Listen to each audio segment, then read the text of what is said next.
দর্শক, আজ আপনাদের খুব বেশি না, মাত্র 10,000 বছর আগে নির্মিত একটি বিস্ময়কর ও রহস্যময় স্থাপনা সম্পর্কে জানানোর চেষ্টা করব।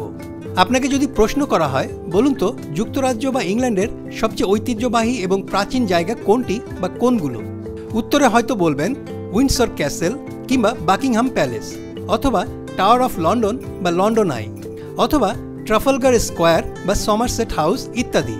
কিন্তু এই সব কিছুকে ছাপিয়ে সুপ্রাচীন এক রহস্যময় স্থাপনা, যা গোটা বিশ্বে অত্যন্ত সুপরিচিত এবং বিস্ময়কর স্থান হিসেবে আজও দাঁড়িয়ে আছে, তা হল স্টোনহেঞ্জ।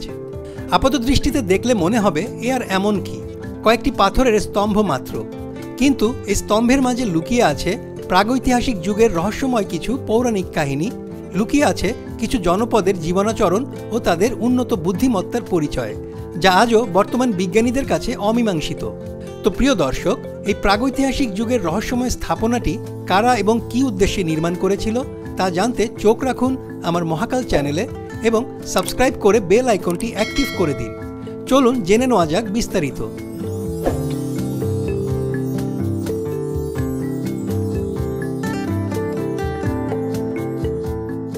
সুপ্রাচীন এই স্টোনহেঞ্জ অঞ্চলটি বর্তমান ইংল্যান্ডের উইল্টশায়ার কাউন্টির অ্যামেসবারি শহর থেকে 3 কিলোমিটার বা 2 মাইল পশ্চিমে অবস্থিত। স্থানীয়ভাবে এলাকাটি স্যালিসবারি প্লেইন বা স্যালিসবারি সমভূমি নামে পরিচিত। এখানে প্রায় 10,000 বছর আগে মধ্যপ্রস্তর যুগে নির্মিত কাঠামোর সন্ধান পেয়েছেন বিজ্ঞানীরা। তবে পাথরের যে স্তম্ভগুলোর জন্য স্টোনহেঞ্জ বিশ্বখ্যাত, সেগুলো আনুমানিক 5,000 বছর আগে স্থাপন করা হয়েছিল। গবেষণায় জানা যায় স্টোনহেঞ্জ প্রায় 10,000 বছর ধরে ধারাবাহিকভাবে নির্মাণ করা হয়েছে। ধারণা করা হয় অতীতে স্টোনহেঞ্জ বর্তমান কাঠামোর চেয়ে 15 গুণ বড় ছিল।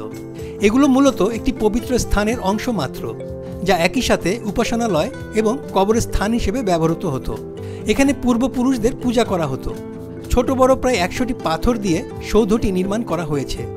এই পাথরগুলোর উচ্চতা 13 ফুট আর প্রস্থে 7 ফুট। সব মিলিয়ে এক একটি স্তম্ভের ওজন প্রায় 25 টন। জেনে অবাক হবেন, পাথরের তৈরি বিশাল এই স্থাপনাটি নির্মিত হয়েছিল মিশরের প্রথম পিরামিড নির্মাণেরও প্রায় 500 বছর আগে।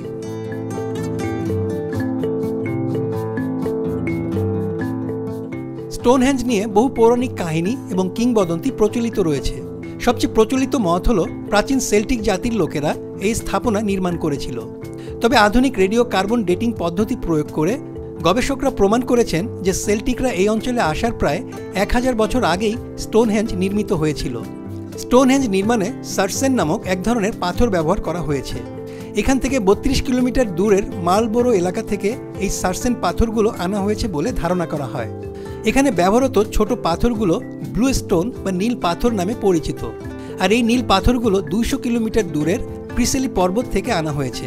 ব্লু স্টোন বলার কারণ, এই পাথরগুলো ভাঙলে বা পানিতে ভেজালে নীলচে আভা দেখা যায়। প্রস্তর যুগের মানুষ কোনো প্রযুক্তি ছাড়া এত বড় বড় পাথর এত দূর থেকে কিভাবে পরিবহন করেছে তা আজও এক বিস্ময়।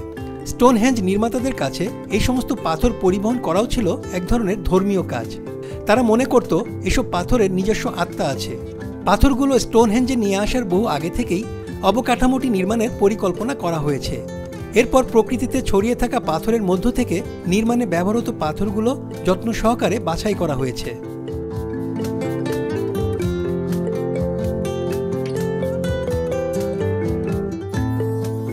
দর্শক, চলুন এবার স্টোনহেঞ্জ নির্মাণের কারণ ও এর জন্ম ইতিহাস জানার চেষ্টা করি। বর্তমানে স্যালিসবেরি প্লেইন একটি তৃণভূমি হলেও এখন থেকে 10,000 বছর আগে এই এলাকা গহীন জঙ্গলে ঢাকা ছিল। বিজ্ঞানের ভাষায় মেসোলিথিক বা মধ্যপ্রস্তর যুগ নামে পরিচিত ওই সময় বিশ্বের বিভিন্ন স্থানে আদি মানুষের মাঝে ধর্মীয় কর্মকাণ্ডের জন্য স্থাপনা নির্মাণের প্রচলন শুরু হয়েছিল। ইউরোপের মূল ভূখণ্ড থেকে মাত্র 30 কিলোমিটার দূরে অবস্থিত বর্তমান ইংল্যান্ডের বাসিন্দারাও এই পবিত্র স্থাপনাগুলো নির্মাণ করেছিলেন। স্যালিসবেরি জঙ্গলের মাঝে একটি ফাঁকা স্থানে পাইন গাছের গুঁড়ি দিয়ে দরজা সদৃশ একটি স্থাপনা নির্মাণ করেছিলেন তারা। নৃবিজ্ঞানীরা এখন পর্যন্ত এমন 3টি গুঁড়ির সন্ধান পেয়েছেন। গুঁড়িগুলোর উপরিভাগ হাজার হাজার বছর ধরে ক্ষয়প্রাপ্ত হবার ফলে নিশ্চিহ্ন হয়ে গেছে। কিন্তু মাটির তলায় পুঁতে রাখা অংশে পচন ধরলেও সেগুলো পাইন গাছের গুঁড়ি হিসেবে শনাক্ত করতে বিজ্ঞানীদের খুব একটা সমস্যা হয়নি। কার্বন ডেটিং পরীক্ষার মাধ্যমে গুঁড়িগুলোর বয়স পরীক্ষা করে দেখা গেছে এগুলো আনুমানিক 10,000 বছর আগে মাটির তলায় পোতা হয়েছিল। এই গুঁড়িগুলো ভৌগোলিক অবস্থান অনুযায়ী পূর্ব এবং পশ্চিম দিক নির্দেশ করত। এই বৈশিষ্ট্যের কারণে নৃবিজ্ঞানীদের ধারণা খুঁটিগুলোর ওপর দাঁড়িয়ে থাকা স্থাপনাটি আকাশে সূর্যোদয় এবং সূর্যাস্তের অবস্থান নির্ণয়ে ব্যবহার করা হতো।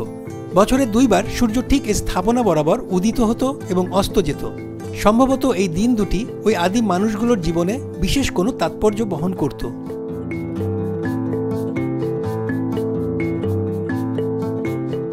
এই খুঁটিগুলোর 1.5 কিলোমিটার দূরে একটি মিষ্টি পানির ঝর্ণার পাশে মধ্যপ্রস্তর যুগের একটি জনপদের সন্ধান পাওয়া যায়।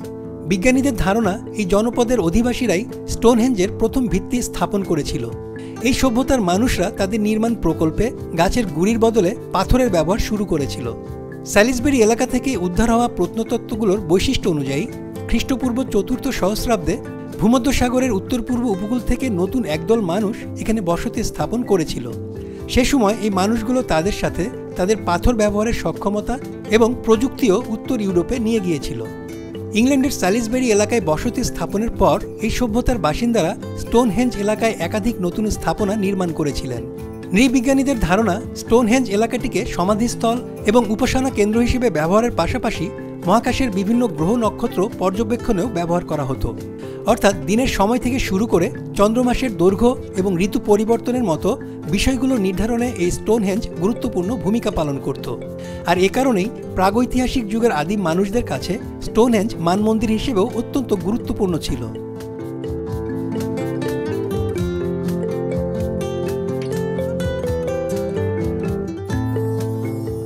আনুমানিক 5,500 বছর আগে এখানে অর্ধচন্দ্রাকৃতির কয়েকটি পরিখা খনন করা হয়। পরিখাগুলো জুড়ে নির্দিষ্ট দূরত্ব পরপর ব্লু স্টোন নামক এক ধরনের পাথরের স্তম্ভ বসানো হয়েছিল। এই পরিখাগুলোয় বিভিন্ন গোত্রের প্রধান এবং পরিবারের কর্তা ব্যক্তিদের সমাহিত করা হতো। কালের পরিক্রমায় এই স্টোনহেঞ্জের সমাধিস্থলটি নব্যপ্রস্তর যুগের ইউরোপীয়দের মাঝেও গুরুত্বপূর্ণ হয়ে ওঠে, যার ধারাবাহিকতায় এখানে ফ্রান্স, ইতালি, স্পেন, জার্মানি এবং নরওয়ের মতো দেশ থেকে আসা অনেক মানুষের সমাধি রয়েছে। 2018 সালে ক্যামব্রিজ বিশ্ববিদ্যালয় পরিচালিত এক গবেষণায় সমাহিত কঙ্কালগুলোর ডিএনএ পরীক্ষা করে এই তথ্য উদ্ঘাটন করা হয়। স্টোনহেঞ্জে সবচেয়ে নতুন সমাধিটির বয়স প্রায় 4,500 বছর। এখানে শায়িত কঙ্কালটির নাম দেওয়া হয়েছে অ্যামসবেরি আর্চার বা অ্যামসবেরি তীরন্দাজ, কারণ তার সমাধি থেকে প্রস্তর যুগের তীরধনুক উদ্ধার করেছেন বিজ্ঞানীরা। তাদের ধারণা অনুযায়ী স্থানীয় কোনো গোত্রের প্রধান ব্যক্তির মৃত্যুর পর শ্রদ্ধা জানাতে তার সমাধিতে এই ধনুক এবং তীরগুলো রেখে দেওয়া হয়েছিল। মূলত অভিবাসী এই সভ্যতাটির হাতেই স্টোনহেঞ্জ তার বর্তমান চেহারা লাভ করেছিল।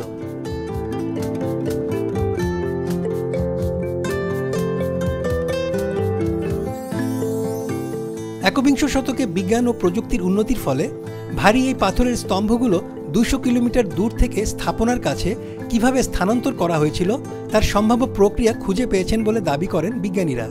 স্যাটেলাইট ইমেজ ব্যবহার করে তারা স্থানীয় অ্যাভন নদী থেকে স্টোনহেঞ্জের কয়েকশো মিটার দূর পর্যন্ত খননকৃত একটি সুপ্রাচীন খালের সন্ধান পেয়েছেন। প্রায় 5,500 বছর আগে খনন করা এই খাল ব্যবহার করে নৌপথে পাথরের স্তম্ভগুলো স্থাপনার কাছাকাছি নিয়ে আসা হতো। বাকি কয়েকশো মিটার দূরত্ব অতিক্রমের জন্য মাটির উপর সমান আকৃতির গাছের গুঁড়ি পেতে দেওয়া হতো। বিজ্ঞানীদের পরীক্ষায় দেখা গেছে এভাবে ফেলে রাখা গুঁড়ির উপর দিয়ে গড়িয়ে এক একটি পাথরের স্তম্ভ নিয়ে এসে স্থাপনাটি নির্মাণ করেছিল তখনকার মানুষরা।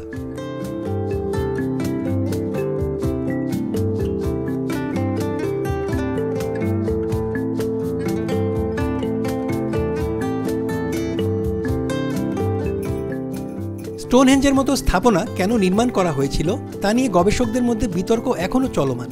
তবে 3টি কারণ সবার কাছে বিশ্বাসযোগ্য বলে মনে হয়েছে, আর তা হলো স্থাপনাটি আগে থেকেই কোনো পবিত্র সমাধিস্থল ছিল, অথবা জ্যোতির্বিজ্ঞান সংক্রান্ত কাজে ব্যবহারের জন্য স্থাপনাটি নির্মাণ করা হয়েছিল, অথবা প্রচলিত বিশ্বাস মতে আরোগ্য লাভের স্থান হিসেবে সৌধটি নির্মাণ করা হয়েছিল। বর্তমান বিশ্বের অতি পরিচিত এই প্রত্নতাত্ত্বিক স্থানটি 1986 সালে বিশ্ব ঐতিহ্যবাহী স্থানের মর্যাদা লাভ করে। প্রতি বছর প্রায় 8 লাখেরও বেশি পর্যটক প্রত্নতাত্ত্বিক নিদর্শনটি দেখতে আসে।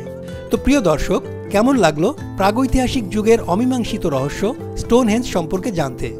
যদি ভালো লাগে তাহলে চোখ রাখুন আমার মহাকাল চ্যানেলে এবং সাবস্ক্রাইব করুন ও আপনার মতামত দিন। আপনাদের ভালো লাগাই আমার চেষ্টার আনন্দ। সবাইকে ধন্যবাদ।